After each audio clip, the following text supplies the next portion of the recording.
Hello. I want to talk a little bit with you today about artificial intelligence.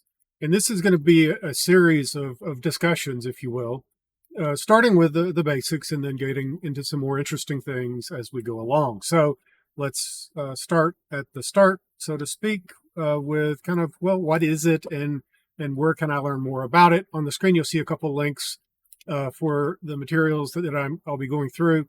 Great resources. You should take a look. It's well worth your time.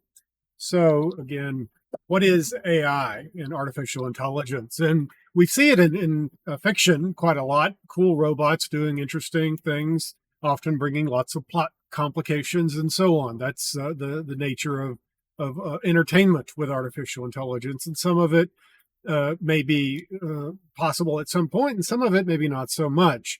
There's kind of two ways of looking at it. One is and this is how you approach the concepts of AI in general, and the word general intelligence is sometimes used to discuss the first one, which is to think, behave, and act like people, essentially. So pass the Turing test, which is a popular test that goes back to Alan Turing's postulation or whatever, that you could not be able to tell a machine from a person if you took away the actual physical interaction, so that you were discussing with someone, say through communication on a keyboard or passing notes back and forth, if you will.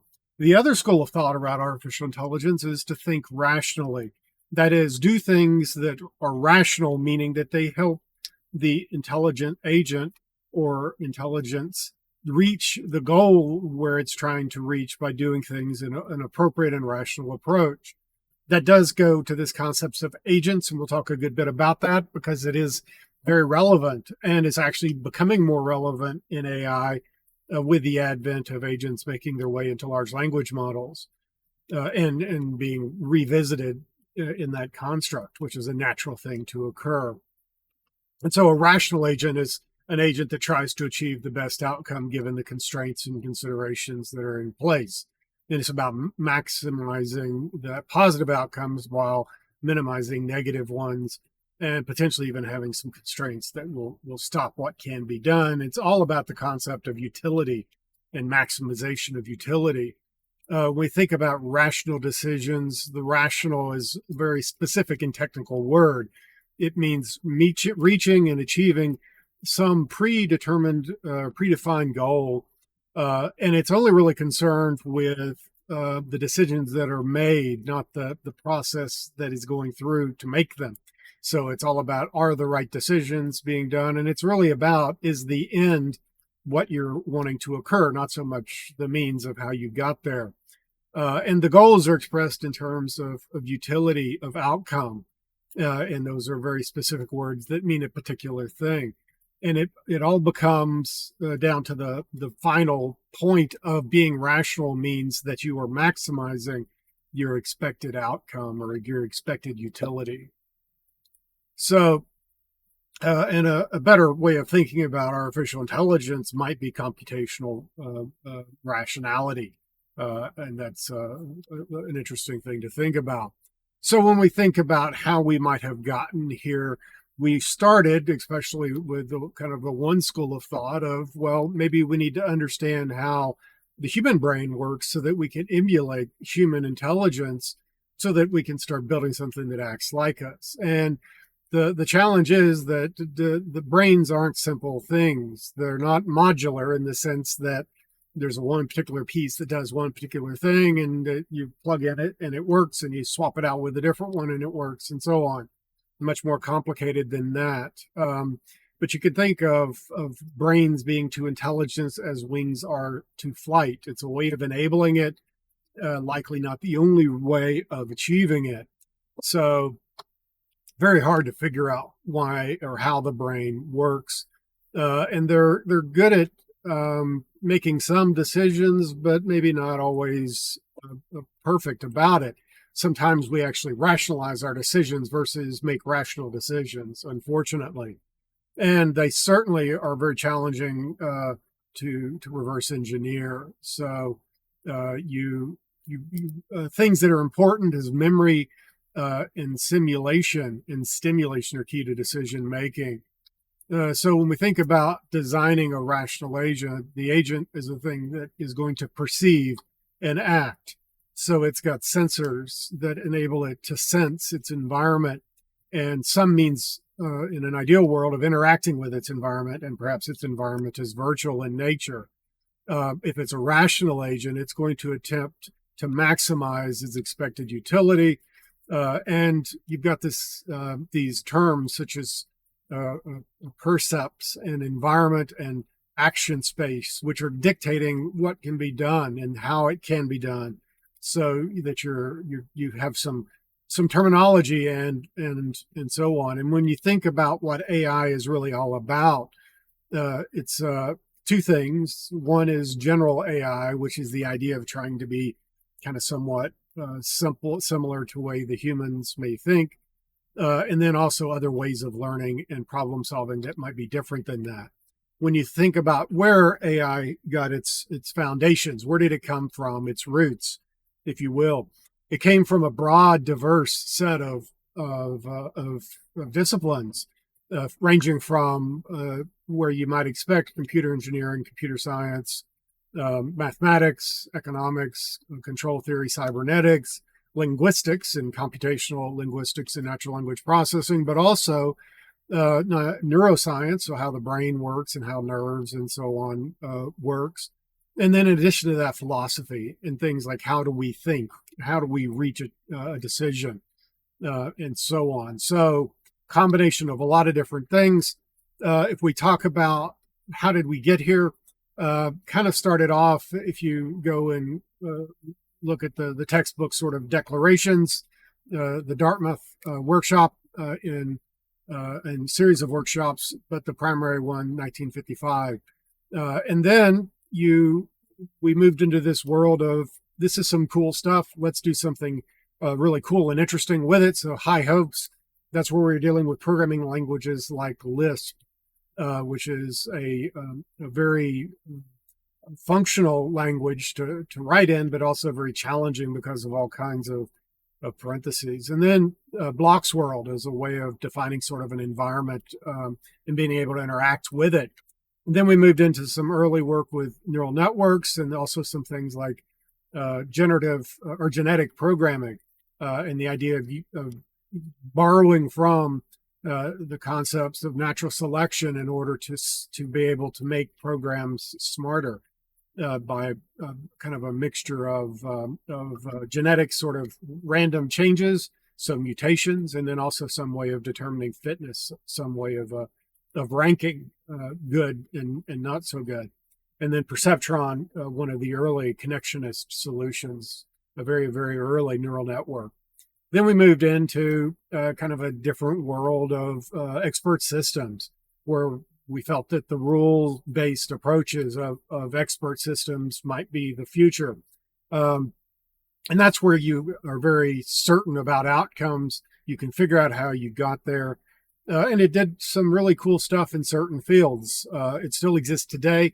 If you go and get a prescription filled at a pharmacy, one of the things they will do is programmatically determine if you're likely to have a reaction to that medication, or if that medication is going to interact with other medications. So combination of knowing your allergies, knowing the characteristics of certain medications and how they will interact, and a lot of that coming from a expert-based system where somebody that was very knowledgeable about a certain amount of things worked with a computer scientist or someone skilled in the art to capture that information and represent it as a series of essentially rules inside of a rule-based language.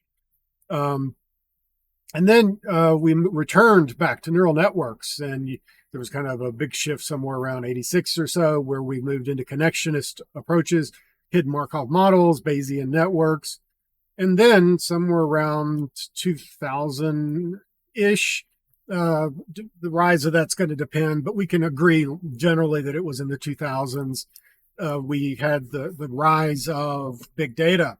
And one of the things it brought was not just the size of the data, as the name implies, but more precisely a set of frameworks for doing distributed processing so that you were no longer bound by the scale of the hardware of one particular node in your network. Rather, it was the connection of them, the collection of them talking together, that became how you could do your work. And so if you could distribute your work across multiple nodes in your network, in a processing node network sort of model, not necessarily a node as in the neural network node, but if you could scatter that work across different workers and coordinate their efforts and then combine them together at the end, that also had huge implications for AI. And then we moved in somewhere around 2011 to deep learning, and we're still in the throes of the deep learning phases. And in fact, the advent of these large language models, which are a variant of and a type of deep learning, is only strengthening our interest in things like deep learning neural networks. So, revisiting this again, 40s to 50s, some early days, the McCulloch-Pitts sort of approach of a circuit model of the brain, and then moving into some seminal works such as Turing's computational or computing machinery and intelligence. 50s to 70s, things started getting cooler. And then we started looking again, as I had mentioned, to these expert system, knowledge-based approaches. And there's still some interest in it, but around 93-ish, a bit of an AI winter. And you have these cycles in this field a lot, where we go from no interest at all, and that's what would be considered a winter, to the hottest technology ever, potentially a spring and a summer. And that also follows very much like a hype curve. And so where are we at today? Lots of cool things that have been going on and some rather rapid advancement, including things like self-driving cars, and so on. Lots of cool stuff, and even continuing as we move along. You've started having the rise also relatively recently, pay-as-you-go sort of implementations and the concepts of democratizing AI. And lots of organizations are trying to do so by maintaining open models that are close to, if not on par with, the commercial proprietary models. But having AI in implementations win at things like Go is phenomenal because of the complexities involved, not to mention having cars being driven and moving as well beyond traditional CPUs and GPUs into things like field programmable gateways and various other types of implementations. There's lots of risks and benefits that go with AI. Your negative approach is Skynet and Terminators and the end of the world, where lethal drones hunt us to extinction. Less interesting and dramatic than that, but still quite concerning, or it's things like surveillance, where we begin to live in a surveillance state because it becomes possible to do so, where you can actually have a series of intelligent agents, bots flying around, hovering around, driving around, keeping an eye on you, right? Because it technically could be done. Technology would not be the limitation. It would be, should you do it, not could it be done? And I think we would all agree we shouldn't do that. Bias is a serious and very concerning thing. And we've taken lots of challenges or steps forward to address those challenges and mitigate the possibility of bias being expressed, especially in significant things like purchasing of large ticket things or hiring practices, biases in testing. Lots of areas where it's a concern, and employment is always concerned when there's innovation. Am I going to lose my job to a computer or not?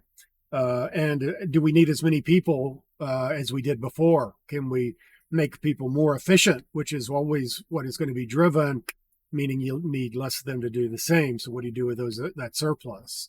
There's also safety critical things to make sure we get right. Flying planes that are being driven fly by wire these days, right? So no physical connection between the pilot and the control surfaces all being done by electronics versus hydraulics. And that's a significant change in how the world works. And then this concept of ethical AI, and that has become something, thankfully, that everyone is paying attention to, because it is quite concerning if we don't get that right. We're in a world of hurt, quite frankly. So I'm glad that we are focusing on ethical AI. Good thing to do. But to revisit, AI is not new. It's been around for quite some time, and certainly longer than most of us have been alive at this point. And it's also and or about mimicking human behavior, and also making rational decisions and taking rational actions. There's up and downs, so these cycles that we go through. Right now, we're kind of on an up. We don't know really how far up we're going to go. Will almost inevitably be followed by a down, and so we want to be prepared for that as it comes along. One thing to keep in mind with almost all forms of artificial intelligence is that it is probabilistic, except for things like expert systems, where they're typically not so much. But that means that there's a probability of failure or being wrong. So we want to make sure that when we're making a decision to use AI, that we keep that in mind and do so in an appropriate way. And then it's all about being associated with an agent. And we'll talk more about agents over time, because they're really important to the concepts of AI. But it's something that perceives and acts upon the world around it in a rational way, and hopefully also ethical. Thank you for watching. I look forward to our time. If you have questions, please let me know. As always, like and subscribe, and give me feedback. If this is helpful, let me know.